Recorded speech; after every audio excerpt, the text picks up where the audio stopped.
Hello दोस्तों, मैं Nitesh Kumar study with Nitesh Kumar में आपका स्वागत है। आज हम बात करेंगे पैरासाइट में वाउचेरिया ब्रोंकोप्टी, जिसे हम हाथी पांव भी कहते हैं या फलेरिया वार्म भी कहते हैं। तो चलते हैं, स्टार्ट करते हैं, वाउचेरिया ब्रोंकोप्टी के बारे में जानते हैं। तो Wuchereria bancrofti is a parasite which is also called filaria worm. कहता है ये एक पैरासाइट है जिसे हम फलेरिया वार्म भी कहते हैं। दूसरा पॉइंट है हमारा, it is mainly called elephantiasis disease. इसे क्या कहते हैं हम? एलिफेंटियासिस डिसीज भी कहते हैं। अब इसकी मार्फोलॉजी के बारे में बात करें तो इसकी मार्फोलॉजी के बारे में जानेंगे तो ये वाउचेरिया ब्रोंकोप्टी टू टाइप्स, ये क्या होता है, दो प्रकार की होती हैं, एडल्ट राउंडवॉर्म और माइक्रोफिलेरिया। जो एडल्ट राउंडवॉर्म होता है ये एडल्ट स्टेज इन लिम्फ नोड, ये क्या होता है, एडल्ट स्टेज में लिम्फ नोड में ये होता है। और माइक्रोफिलेरिया की बात करें तो ये लार्वा स्टेज होती है इन ब्लड, ये ब्लड में देखने को मिलती है। अब हम बात करेंगे एडल्ट राउंडवॉर्म। एडल्ट राउंडवॉर्म क्या होता है इसके बारे में हम जानेंगे।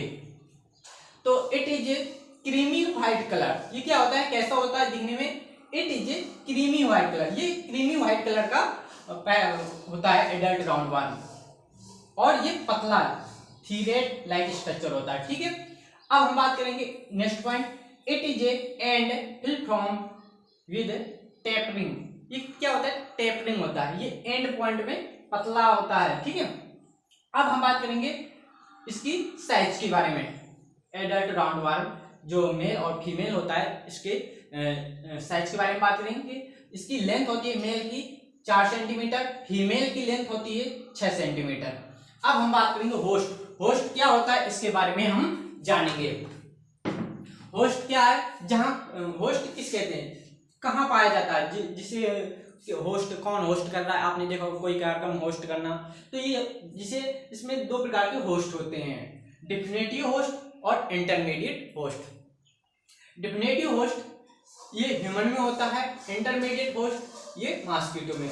ये मॉस्किटो क्या करता है, वाहक का काम करता है, ले जाने का काम करता है, जिससे कोई इन्फेक्टेड पर्सन से दूसरे अदर पर्सन में या हेल्दी पर्सन में इन्फेक्टेड करता है, बाइट्स करता है, काटता है, उसके बाद इन्फेक्टेड हो जाता है जो ह्यूमन होता है, हेल्दी ह्यूमन। इसके बाद हम लाइफ साइकिल के बारे में बात करेंगे। लाइफ साइकिल के बारे में बात करेंगे, क्यूलेक्स मॉस्किटो, कौन सा मच्छर काटता है, culex mosquito bite human and release L3 larva in blood human. क्या कहता है, जो क्यूलेक्स मॉस्किटो क्या करता है, काटता है ह्यूमन को और रिलीज करता है L3 larva in blood of human, और मनुष्य के अंदर ये एंटर कर देता है ब्लड में। दूसरा पॉइंट है इसमें लाइफ साइकिल में, L3 लार्वा रिप्रोड्यूस, दोबारा बनना, रिप्रोड्यूस मेल एंड फीमेल। ये क्या करता है, L3 लार्वा रिप्रोड्यूस होता है और मेल और फीमेल बनाता है। अब हम बात करेंगे male worm enter lymph node. ये क्या होता है, जो मेल वार्म होता है ये क्या करता है, एंटर करता है कहाँ, लिम्फ नोड, लिम्फ नोड, जो लिम्फ नोड होता है वहां पर एंटर करता है, जिससे हाथ, ये पैर हो गया, ये लिम्फ नोड होते हैं, वहां पे एंटर करता है और क्या करता है, डेवलप करता है और अपने जैसे और भी पैरासाइट बनाता है। इसके बाद है next point, female mosquito develop in blood produce new parasite. कहता है जो फीमेल मॉस्किटो होता है, सॉरी, जो फीमेल वार्म होता है ये क्या करता है, मॉस्किटो से होता है डेवलप इन ब्लड, ये क्या होता है, डेवलप कर जाता है किसमें, ब्लड में, और प्रोड्यूस न्यू पैरासाइट, और नए पैरासाइट बनाता है। नेक्स्ट पॉइंट है, when again mosquito bite infected person then it take mosquito. ये क्या करता है, जो इसे कोई मॉस्किटो है, ये करता, जब कोई मच्छर है, मच्छर एक पर्सन से या इन्फेक्टेड पर्सन से काट के गया किसी दूसरे पर्सन, हेल्दी पर्सन में, क्या करता है कि वह दोबारा काटता है तो वो हेल्दी पर्सन को देखने हो जाता है ये वाउचेरिया ब्रोंकोप्टी।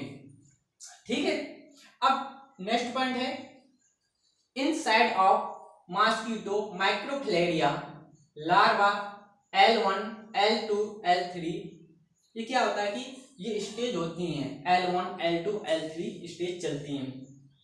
ये क्या होता है, L1 L2 L3 larva stage चलती हैं, जब मॉस्किटो काटना, ये फिलेरिया में क्या करता है कि inside of mosquito microfilaria convert, जो माइक्रोफिलेरिया होता है वो कन्वर्ट हो जाता है L1, L2, L3 larva stage.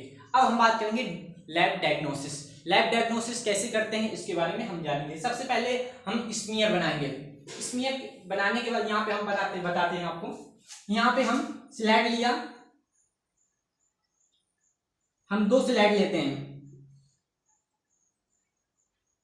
हमने 2 स्लाइड लिया। अब पहले हम इन्फेक्टेड पर्सन का ब्लड लेंगे। ब्लड कब लेंगे? जब व्यक्ति रेस्ट अवस्था में हो या विश्राम अवस्था में हो।